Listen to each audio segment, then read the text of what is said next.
Assalamualaikum warahmatullahi wabarakatuh. Kembali lagi bersama saya di channel Hus Industri. Oke, langsung saja pada kesempatan ini saya akan membahas insektisida. Insektisida apa saja yang saya gunakan untuk di jamur tiram saya, jamur tiram seperti ini ya. Di sini saya menggunakan 3 insektisida. Yang pertama ada Dursban, kemudian Rizotin, dan Lanet. Nah, jadi untuk Lanet yang ini kemasan warna oranye ini sama ya dengan kemasan yang sebelumnya, yaitu kemasan warna merah. Ini saya baru beli, katanya untuk kemasan yang terbaru ini adalah warna orange, tapi ini sama dengan yang sebelumnya, yaitu Lanet yang merah, Lanet 25 WP. Yang Lanet merah ya, bukan yang Lanet biru. Dan untuk harganya Dursban ini 35.000 dan Rizotin itu 14.000 dan Lanet itu 7.000. Untuk beli kalian bisa di toko pertanian atau bisa juga beli di online ya, itu banyak sekali. Dari ketiga bahan ini mana yang sering saya gunakan, kemudian dosisnya seperti apa, dan pengaplikasiannya itu setiap rentan berapa hari atau berapa bulan. Oke, sebelumnya di sini saya tidak mengajari, tidak memberikan tutorial, karena setiap orang pasti punya cara sendiri ya, cara masing-masing dalam penanganan hama. Jadi di sini saya hanya berbagi cerita atau berbagi pengalaman sesuai dengan pengalaman yang pernah saya alami sebelumnya. Dari ketiga bahan ini yang sering saya gunakan yaitu Rizotin dan Lanet ya. Kemudian untuk dosisnya itu saya menggunakan 2 ml per 1 liter air. Untuk Lanet 2 gram per 1 liter air. Kemudian untuk pengaplikasiannya itu saya 1 minggu sekali untuk Rizotin atau Lanet. Kadang Rizotin 1 minggu sekali, kadang Lanet, kadang saya campur ke dua-duanya ini. Untuk hasilnya yang saya rasakan dari kedua bahan ini, walaupun tidak pure 100% memberantas hama ya, terutama gurem, tapi setidaknya bisa mengurangi atau mengendalikan hama tersebut. Untuk alasan kenapa saya lebih sering menggunakan Rizotin atau Lanet ini dibandingkan dengan Dursban, karena untuk kedua bahan ini, Rizotin dan Lanet, itu tidak memberikan efek samping ke jamur atau ke produk kita ya. Tidak memberikan efek yang terlalu signifikan selama kita menggunakan dengan dosis yang wajar. Kemudian untuk Dursban saya gunakan 1 bulan sekali dengan dosis sama ya, 2 ml per 1 liter air. Sebenarnya ini menurut saya sangat bagus, sangat ampuh mengurangi hama terutama gurem, kumbang, atau bahkan semut. Tapi ini menimbulkan beberapa efek samping, salah satunya yaitu pada produk kita atau jamur tiram itu yang seharusnya jamur kan seperti ini ya. Nah itu ketika terkena Dursban walaupun sedikit ya, mungkin dosis yang wajar, tapi dia akan menjadi seperti ini ya, dia akan melengkung ke atas. Oke, akan kita praktekkan karena kebetulan untuk hari ini jadwal saya menyemprot dengan Dursban ini. Karena terakhir saya menyemprot dengan Dursban ini 1 bulan yang lalu ya, atau 4 minggu. Nanti setelah kita semprot, kemudian besok atau nanti sore akan saya update hasilnya seperti apa. Beberapa hal yang perlu kita perhatikan sebelum penyemprotan Dursban. Yang pertama itu jangan lakukan penyemprotan ketika akan turun hujan. Kemudian kita lakukan penyemprotan itu setelah panen. Dan yang ketiga, pastikan kita semprot itu ketika backlog dalam masa istirahat ya, atau ketika tidak banyak jamurnya. Oke, walaupun di sini ada ya sedikit, tidak apa-apa.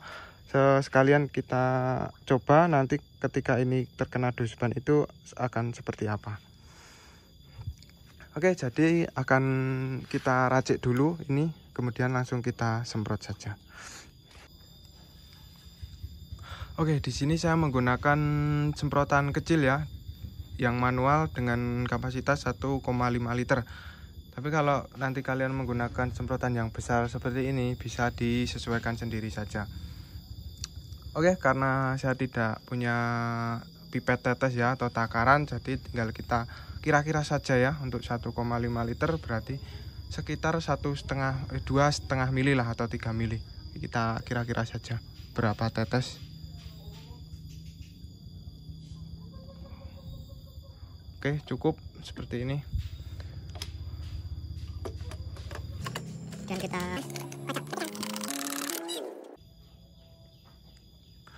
Oke, langsung kita semprot saja semuanya merata. Di sini juga ada backlog yang baru ya, yang baru mau mulai tumbuh. Tidak apa, kita eksekusi sekalian, tapi hati-hati jangan sampai merobek kertasnya. Bisa dilihat ya, di sini juga banyak semut ya. Sebenarnya semut ini tidak merusak jamur, tapi dia merusak backlog. Nah, oke, untuk backlog baru agak jauh saja ya, dan dikabutkan saja biar tidak merusak kertasnya, biar tidak berlubang.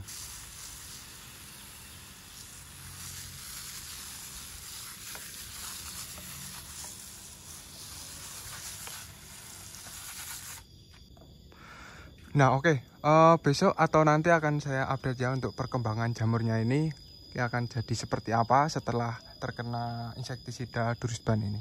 Oke, saya lanjut terlebih dahulu.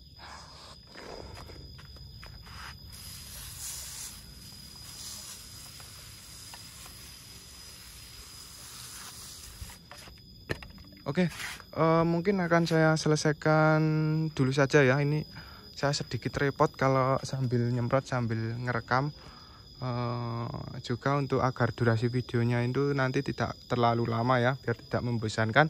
Saya selesaikan dulu untuk penyemprotannya.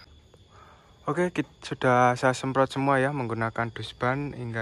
Tinggal kita tunggu saja nanti perkembangannya seperti apa. Apakah berpengaruh pada backlog atau jamur yang sudah keluar seperti ini.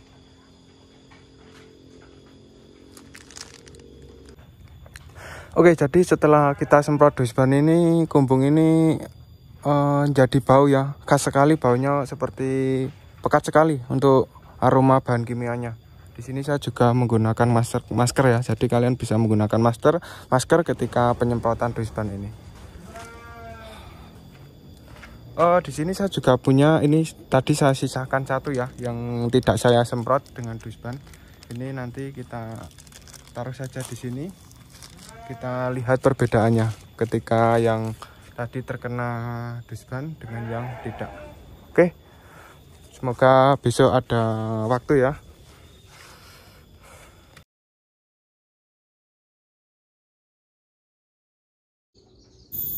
Oke, selamat pagi. Ini dia ya kondisi setelah kurang lebih 1 hari. Nah, seperti inilah untuk kondisinya. Jamur itu sedikit melengkung ya, seperti yang sudah saya sampaikan sebelumnya. Agak keriting, tapi tidak apa, untuk yang seperti ini tetap masih layak untuk kita jual. Nah, ini di sini malah ada yang seperti trompet ya.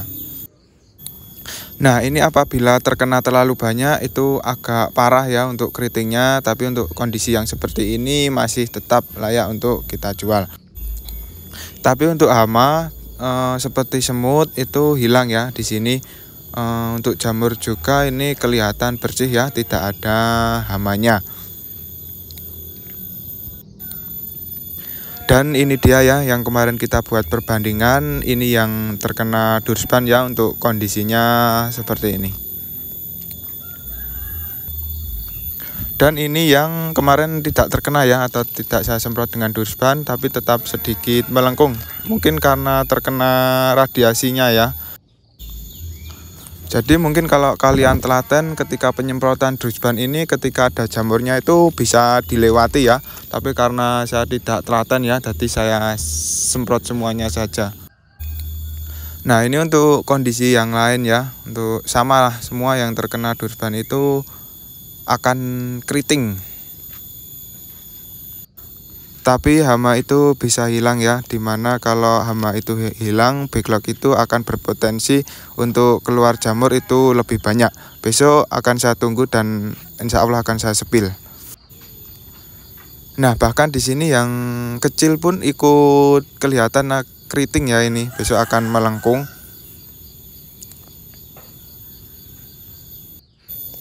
Nah, ini juga kemarin normal ya, tapi sekarang keriting atau sedikit melengkung. Tapi tidak apa, tetap layak jual kalau tidak parah ya. Beda dengan di sini ya. Ini yang terlalu banyak terkena dusban itu. Nah, ini akan mau keriting ya. Ini tidak layak jual untuk seperti ini. Ini kita konsumsi sendiri, tidak apa-apa, tidak masalah. Oke, jadi ya, perlu hati-hati ya kalau mau penyemprotan dusban itu jangan terlalu banyak dan dosisnya itu jangan terlalu berlebihan. Oke, hasilnya kurang lebih seperti ini ya. Jadi untuk akibatnya jadi seperti ini. Jadi silahkan kalau mau dicoba, tapi kalau tidak juga tidak masalah ya. Tapi setelah hama ini hilang, besok backlog ini akan tumbuh melimpah. Bahkan backlog yang sudah tua seperti ini. Insya Allah besok akan saya sepil ya setelah beberapa hari. Saya tunggu terlebih dahulu. Selamat pagi, berjumpa kembali ya. Ini kondisi setelah 6 hari seperti ini. Oke, untuk di sini untuk yang panen pertama kita abaikan karena untuk panen pertama ini kalau memang sudah jatahnya keluar dia akan keluar ya, tidak dipengaruhi oleh faktor eksternal. Jadi kita fokus ke yang setelah panen yang pertama ini. Nah, ini sudah mulai tumbuh ya. Ini banyak yang kecil-kecil juga di sini. Nah, ini kondisi kalau tidak ada hama ya. Dan kalau sudah seperti ini untuk mengendalikan hama itu ya tadi ya saya semprotnya dengan Rizotin, kalau tidak juga Lanet untuk per 1 minggunya. Oke, ini lumayan ya, ini bahkan backlog yang sudah lama-lama seperti ini bisa kembali berbuah. Ini akan saya sepil semua ini seperti ini.